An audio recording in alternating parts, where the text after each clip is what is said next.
5ই August গণঅভ্যুত্থান পরবর্তী সময়ে জাহাঙ্গীরনগর বিশ্ববিদ্যালয়ের ছাত্রদল যখন ক্যাম্পাসে প্রবেশ করে তার প্রথম দিন থেকে আমরা চেষ্টা করেছি বিশ্ববিদ্যালয়ের সাধারণ শিক্ষার্থীকে সেন্টিমেন্টকে ধারণ করে জুলাই আগস্ট গণঅভ্যুত্থানের স্পিরিটকে ধারণ করে শিক্ষার্থী বান্ধব ক্যাম্পাস গড়ার লক্ষ্যে আমরা অব্যাহতভাবে কাজ করেছি। কিন্তু যখনই আপনারা জানেন 5ই আগস্ট গণঅভ্যুত্থান পরবর্তী সময়ে বাংলাদেশ জাতীয়তাবাদী ছাত্রদলের পক্ষ থেকে একাধিক বিভিন্ন সময়ে বিশ্ববিদ্যালয় প্রশাসনের কাছে জাকসু নির্বাচন করার জন্য আমরা ফরমালি এবং ইনফরমালি প্রথম দিন থেকে মাঠে ছিলাম। সে পরিপ্রেক্ষিতে আমাদের এবং বিশ্ববিদ্যালয়ের সাধারণ শিক্ষার্থীদের মধ্যে একটি আশার সঞ্চার হয়েছিল। আমরা একটি স্বপ্ন দেখেছিলাম এই বিশ্ববিদ্যালয়ে সকল ছাত্রছাত্রীদের অংশগ্রহণে বিশ্ববিদ্যালয় এবং নির্বাচন কমিশন সবার কাছে সুষ্ঠু এবং একটি অংশগ্রহণমূলক নির্বাচন, নিরপেক্ষ নির্বাচন উপহার দিবে। কিন্তু অত্যন্ত দুঃখের বিষয়, আপনারা জানেন এই নির্বাচনকে অনুষ্ঠিত করার জন্য যে ব্যালট বাক্স ছাপানো হয়েছে এবং যে মেশিনের মাধ্যমে ওএমআর শিটগুলো পরীক্ষা করার জন্য যে মেশিনগুলো কেনা হয়েছিল, সেই মেশিনের সেই কোম্পানির মালিক একজন প্রতিষ্ঠিত জামায়াত নেতা। আমরা গতকালকে বিশ্ববিদ্যালয় প্রশাসনকে দাবি জানিয়েছিলাম সেই ওএমআর মেশিন বাদ দিয়ে যাতে ম্যানুয়ালি ভোট গণনা করা হয়।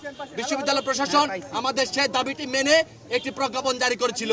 কিন্তু আমরা দেখেছি, আমাদের কাছে খবর ছিল যে এই জামাতি প্রতিষ্ঠান জাহাঙ্গীরনগর বিশ্ববিদ্যালয়ে 12,000 ভোটারের এগেইনস্টে প্রায় 15 থেকে 17,000 ব্যালট ছাপিয়েছে।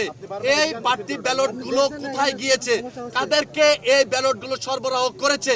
আমাদের সন্দিহান বা ইসলামী ছাত্র শিবিরকে এবং ছাত্রী সংস্থাকে এই পোলিং এজেন্টের মাধ্যমে এই ব্যালটগুলা সরবরাহ করা হয়েছিল, যার মাধ্যমে এই ব্যালটগুলো দিয়ে বিভিন্ন হলে জাল ভোট দিয়েছে ছাত্রী সংস্থা এবং ইসলামী ছাত্র শিবিরের লোকজন। আমরা এই বিশ্ববিদ্যালয় প্রশাসন এবং আপনারা জানেন আমরা গতকালকে রাত 2টার সময় বিশ্ববিদ্যালয় প্রশাসনকে প্রত্যেকটি হলে হলে আমাদের পোলিং এজেন্ট দেওয়ার জন্য একটি লিস্ট দিয়েছিলাম। কিন্তু অত্যন্ত দুঃখের বিষয়, আমরা আজকে সকালে যখন সকাল 8টার সময় যখন আমাদের নেতাকর্মীরা যখন পুলিশ এজেন্ট হওয়ার জন্য বুথগুলোতে গিয়েছিল, ভোট কেন্দ্রগুলোতে গিয়েছিল, তখন বিশ্ববিদ্যালয় প্রশাসনের যারা নির্বাচন কমিশনের এখানে দায়িত্ব ছিল তারা বিভিন্নভাবে হয়রানি করে 2 ঘন্টা যাবত আমাদের পোলিং এজেন্টকে কেন্দ্রে ঢুকতে দেয় নাই।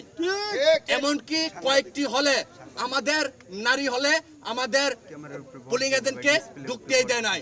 আপনারা দেখেছেন 3-4টি নারী হলে জাহানারা ইমাম হল, বঙ্গমাতা শেখ মুজিবুন্নেছা হল সহ, তাজউদ্দিন হল, রোকেয়া হল, এমনকি কাজী নজরুল ইসলাম হল সহ বিভিন্ন হলে আমাদের প্রার্থীরা যখন মুভমেন্ট করতেছিল তখন তাদেরকে পরিকল্পিতভাবে মব সৃষ্টি করে তাদেরকে হেনস্থ করা হয়েছে।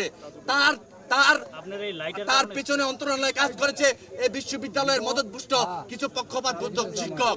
আমরা বলতে চাই, আপনারা জানেন ইতিমধ্যে বিশ্ববিদ্যালয় প্রশাসন এবং নির্বাচন কমিশনের এই কারচুপির জাকসু প্রহসনের জাকসুকে বয়কট করেছে অপরাপর 4টি প্যানেল।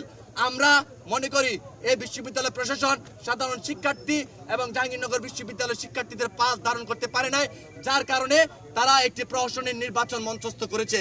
আমরা অবিলম্বে বিশ্ববিদ্যালয় প্রশাসনকে বলতে চাই, এই বিদ্যমান যে নির্বাচন কমিশন আছে সেই নির্বাচন কমিশনকে বাতিল করে পুনরায় একটি সুষ্ঠু এবং সবার কাছে নিরপেক্ষ একটি নির্বাচন কমিশন গঠন করবে এবং সেই নির্বাচনের মাধ্যমে সবার কাছে অংশগ্রহণমূলক এবং নিরপেক্ষ এবং স্বচ্ছ একটি নির্বাচন জাহাঙ্গীরনগর বিশ্ববিদ্যালয় সাধারণ শিক্ষার্থীদের উপহার দিবে বলে আমরা মনে করি।